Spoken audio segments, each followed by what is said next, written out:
नमस्कार। आप सुन रहे हैं न्यूज ब्लैक एंड व्हाइट, आपकी खबर आपकी बात।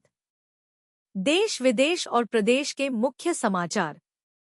दिल्ली के परिवहन मंत्री डॉक्टर पंकज सिंह ने ई रिक्शा से संबंधित विषयों को संज्ञान में लाने के लिए इलेक्ट्रिक व्हीकल मैन्युफैक्चरर्स सोसाइटी के महासचिव राजीव तुली का धन्यवाद किया।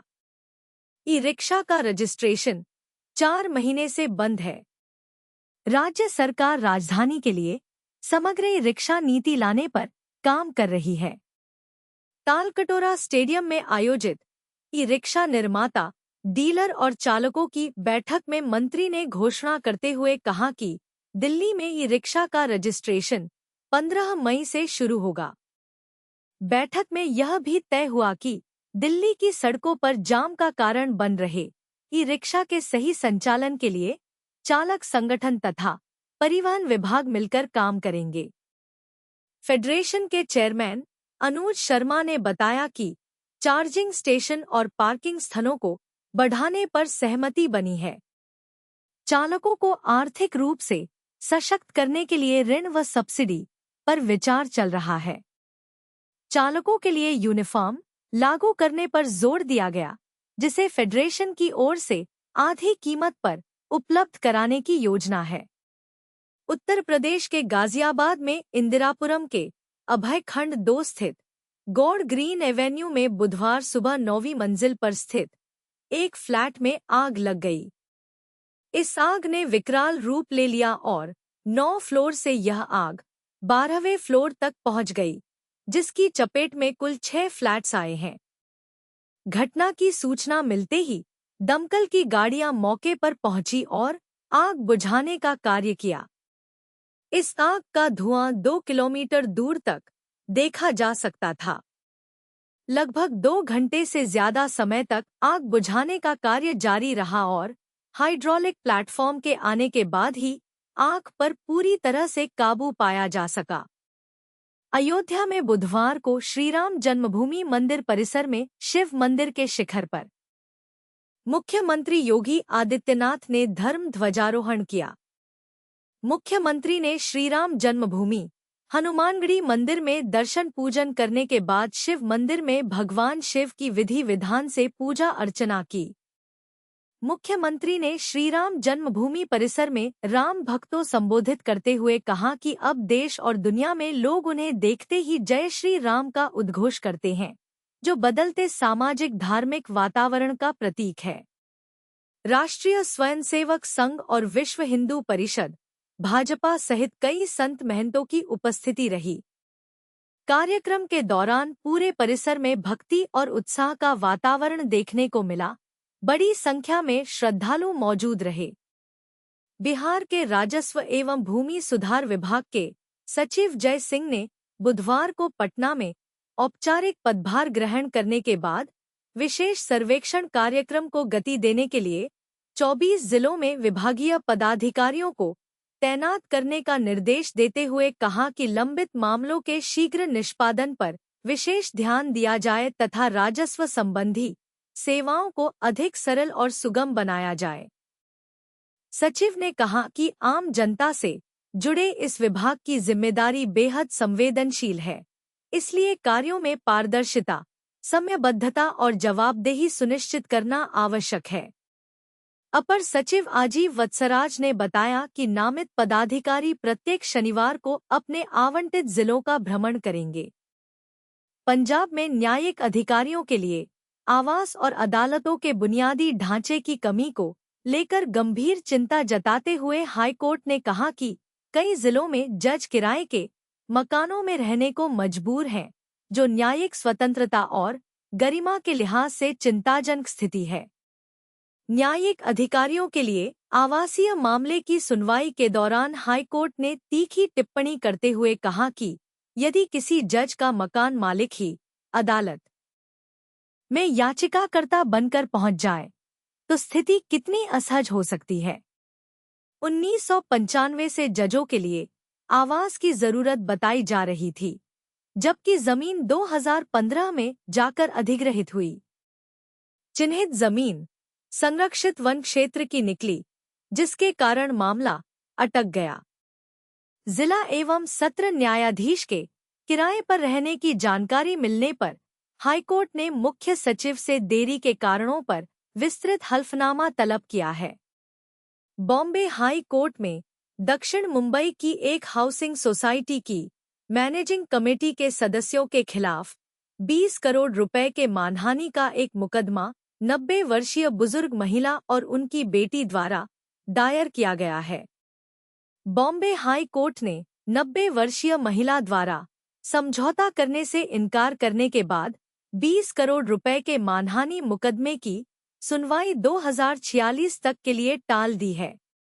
लगभग 10 साल पहले सोसाइटी में मरम्मत और रखरखाव के लिए फंड जमा करने को लेकर विवाद हुआ था। सोसाइटी की बैठक की मिनट्स में इस महिला को डिफॉल्टर बताया गया, जिसके बाद महिला ने मानहानि का मुकदमा दायर कर दिया। गुजरात के सूरत शहर में स्टेट बैंक ऑफ इंडिया की एक शाखा में मंगलवार दोपहर को लूट होने का मामला सामने आया है। इसमें कई हथियारबंद बदमाश दिनदहाड़े लूट की वारदात को अंजाम देते हुए दिख रहे हैं। सोशल मीडिया पर घटना का एक सीसीटीवी फुटेज भी वायरल हो रहा है।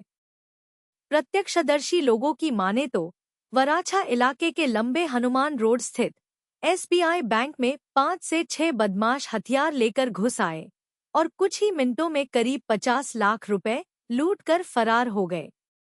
उड़ीसा के राष्ट्रीय प्रौद्योगिकी संस्थान एनआईटी राउरकेला के शोधकर्ताओं ने एक ऐसी उन्नत और स्मार्ट तकनीक विकसित की है जो चंद सेकंड में मसालों की मिलावट का न सिर्फ पता लगाएगी बल्कि उसकी सटीक मात्रा भी बता देगी। इस त्वरित और आधुनिक प्रणाली को हाल ही में पेटेंट प्राप्त हुआ है। यह तकनीक मुख्य रूप से गुणवत्ता नियंत्रण प्रयोगशालाओं और औद्योगिक प्रसंस्करण इकाइयों के लिए तैयार किया गया है। यह त्वरित और आधुनिक प्रणाली देश के मसाला उद्योग और खाद्य सुरक्षा जांच की दिशा में एक बड़ी क्रांति साबित हो सकती है। हरियाणा में कांग्रेस के वरिष्ठ नेता एवं पूर्व मंत्री राजकुमार वाल्मीकि तिगांव विधानसभा से 3 बार चुनाव लड़ चुके गिरिराज शर्मा, हिसार से कांग्रेस के वरिष्ठ नेता जयसिंह बिश्नोई, भिवानी से कांग्रेस के वरिष्ठ नेता जगदीश मंडोलीवाल, रोहतक से कांग्रेस के वरिष्ठ नेता संजय परमार, गुरुग्राम से बसपा के वरिष्ठ नेता श्याम लाल और पंचकूला हरियाणा बैरागी सभा के अध्यक्ष शिव पंवार ने बुधवार को भाजपा की सदस्यता ली है। मुख्यमंत्री नायब सिंह सैनी ने सभी वरिष्ठ नेतागण को भाजपा में शामिल करवाया। उत्तर प्रदेश के जनपद मुजफ्फरनगर में सहारनपुर मंडल के मंडलायुक्त डॉक्टर रूपेश कुमार ने बुधवार को विकास भवन सभागार में विकास और निर्माण कार्यों की गहन समीक्षा करते हुए सीएम डैशबोर्ड की रैंकिंग में सामान्य से नीचे चल रहे विभागों के अधिकारियों को कहा तत्काल सुधार लाएं, अन्यथा विभागीय कार्रवाई के लिए तैयार रहें। मंडलायुक्त ने जनपद की परियोजनाओं में पुलिस लाइन का ट्रांजिट हॉस्टल, राजकीय आयुर्वेद महाविद्यालय की पंचकर्म इकाई और गंगा नहर क्षेत्र के पुनरुद्धार के बारे में कार्यदायी संस्थाओं को निर्देश दिए कि निर्माण सामग्री की गुणवत्ता में कोताही बर्दाश्त नहीं होगी। सीएमओ को सीएचसी और पीएचसी पर डॉक्टरों की उपस्थिति 100% रखने एवं बीएसए को स्कूलों में स्मार्ट क्लास और कंप्यूटरों के सुचारू संचालन तथा मिड डे मील की गुणवत्ता की नियमित मॉनिटरिंग के निर्देश दिए। चौधरी चरण सिंह स्पोर्ट्स स्टेडियम में भारोत्तोलन, जिम्नास्टिक और बैडमिंटन हॉल एवं राजकीय आईटीआई में निर्माणाधीन गेस्ट हाउस का निरीक्षण किया। किसानों के गन्ना भुगतान में तेजी लाने, फैमिली आईडी के लक्ष्य को समय से पूरा करने और सड़कों को पूर्णतः गड्ढा मुक्त करने के निर्देश दिए। महत्वपूर्ण समीक्षा बैठक में जिलाधिकारी उमेश मिश्रा, सीडीओ कंडारकर कमल किशोर देशभूषण, एडीएम वित्त एवं राजस्व गजेंद्र कुमार सहित जनपद के सभी जिला स्तरीय अधिकारी मौजूद रहे। यातायात प्रभारी निरीक्षक राकेश कुमार के नेतृत्व में चलाए गए विशेष अभियान के दौरान प्रमुख बाजारों से अतिक्रमण हटवाया गया और नियमों के विरुद्ध वाले 228 वाहनों के चालान काटकर जुर्माना वसूला गया।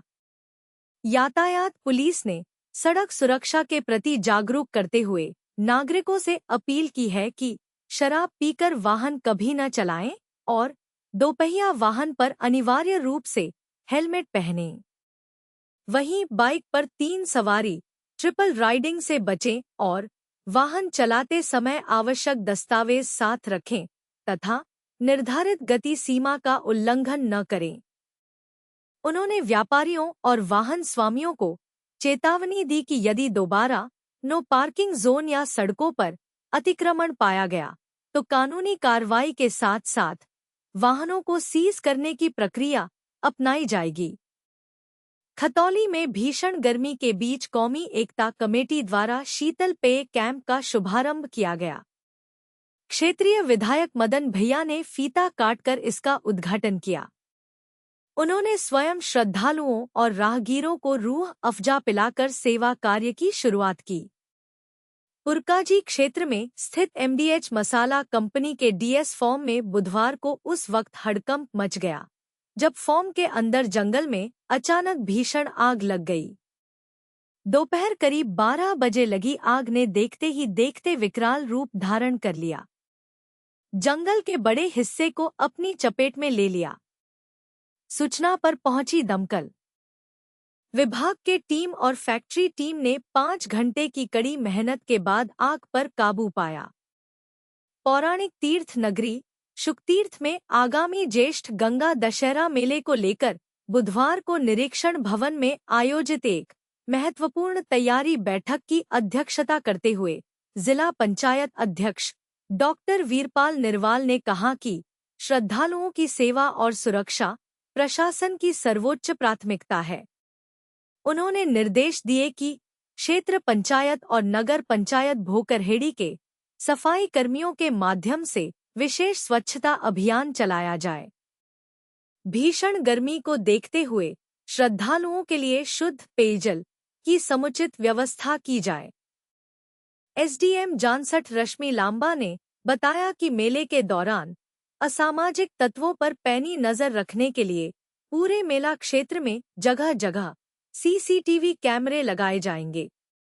वहीं समाजसेवी पंडित विनोद शर्मा के सुझाव पर गंगा घाट पर 24 घंटे गोताखोरों की तैनाती सुनिश्चित करने के निर्देश दिए गए हैं ताकि किसी भी अनहोनी को रोका जा सके। स्वास्थ्य, विद्युत, आबकारी, पुलिस और वन विभाग सहित विभिन्न विभागों के उपस्थित अधिकारियों को जिम्मेदारी सौंपते हुए समय से तैयारियां पूर्ण करने के निर्देश दिए गए। बैठक में नायब तहसीलदार ब्रजेश कुमार, रूपा सिंह, आबकारी इंस्पेक्टर विकास चौधरी, अभियंता कौशलवीर सिंह, अवर अभियंता गोपाल उपाध्याय, डिप्टी रेंजर दीपक कुमार, अक्षय कुमार शर्मा, देवेंद्र आर्य और सुरेंद्र सिंह सहित कई गणमान्य लोग उपस्थित रहे। न्यूज़ ब्लैक एंड व्हाइट के साथ समय देने के लिए धन्यवाद। जय हिंद।